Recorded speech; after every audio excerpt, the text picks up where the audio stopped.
Hello everyone, Courtney here. Now if you've clicked on this episode, you might be thinking one of two things. Either you are a sipper listening to every episode you can, and if so, thank you. Or you clicked on this episode because you want to know what it's like to have a licensing deal. Well, if you came for the second answer, unfortunately, that actually won't be answered. In fact, if you want that answer, check out the thousands of videos on the YouTube channel InventRight TV for that. What this episode is actually about is stepping into who you want to be now. I am asking you, what's it like to have a licensing deal? Welcome to episode number 68. Let's get into it. Where inventing, passion, and hard work intersect. Welcome to the Serial Inventing Podcast. Bite-sized, perspective-altering episodes on serial inventing and beyond. From motivating key tips on product licensing to obstacle-busting conversations on transitioning to a full-time serial product developer. Buckle your seatbelt, because you're in for a ride. Warning, this podcast may motivate you to make wild decisions that will propel you forward in your inventing career and hijack more of your time for your passion. If you aren't ready to make it happen, then this podcast isn't for you.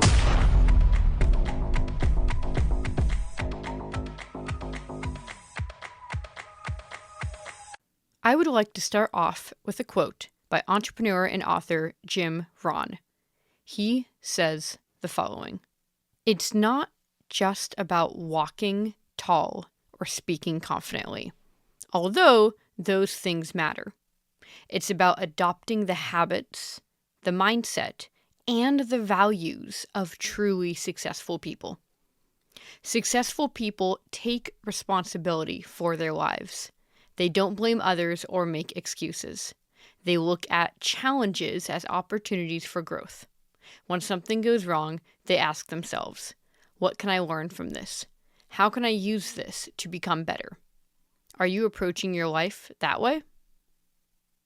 You can listen to his full talk in the show notes. It's definitely worth it. I'm using that video as a supplement for this episode for you, so be sure to check that out. Now with that said, if all of that is true, let's look at an example perfectly created for this by author Ayodeji in an article he wrote. Here it is. Take someone who struggles with confidence. Since they think lowly of themselves, they have the behaviors of someone with low self-esteem. Slouched posture, meek voice, inability to make eye contact, etc. Others subconsciously notice these traits and respond accordingly, which makes that person go, "See, people don't like me," and further fall into a hole. The opposite is true, too. Invert that process and you become more confident.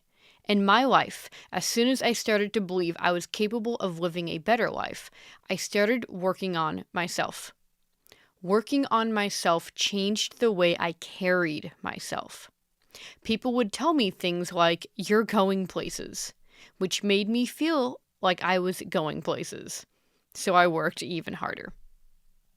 So with that said, the rest of this episode, I will be asking you to describe what it's like to have already accomplished your goals.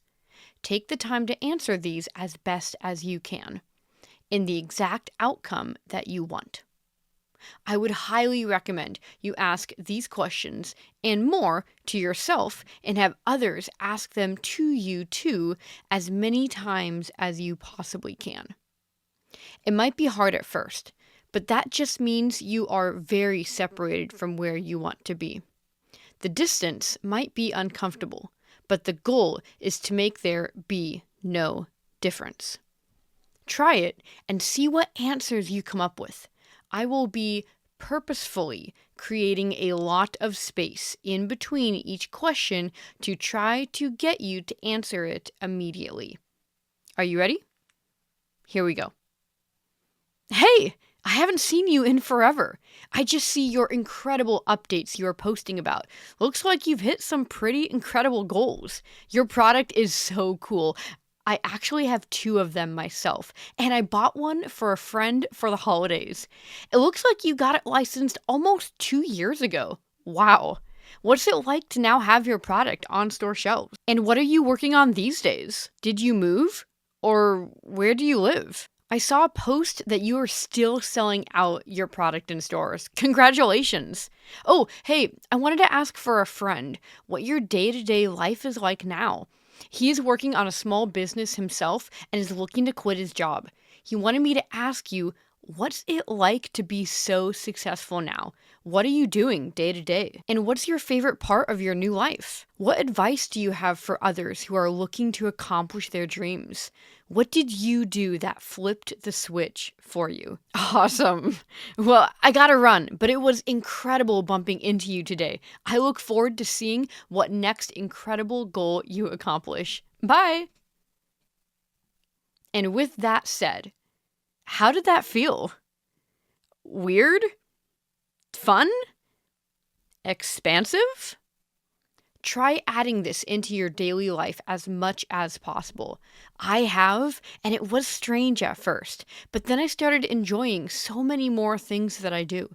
And I feel like I am so much closer to my dreams than ever before. Why? The best way I can explain it is that I have the confidence to take actions faster and more seriously. It's pretty incredible. My partner and I ask each other questions all the time. What's it like to be in this band? What's it like to be a world-renowned game designer? I'd like to end this episode with one more quote by Jim Rohn. He says that success isn't something we wait for. Success is something we create day by day, choice by choice. And it all starts with how we see ourselves and how we show up in the world. Now, I want to be clear, this isn't about faking it till you make it. It's about becoming it until you embody it. It's about aligning your actions with your aspirations, your behavior with your beliefs. If you like these kinds of topics, I would consider giving a listen to episodes 8, 21, and 42. Thanks for tuning in and taking a few bites with me today. And remember, serial inventors don't make excuses. They make it happen. See you soon!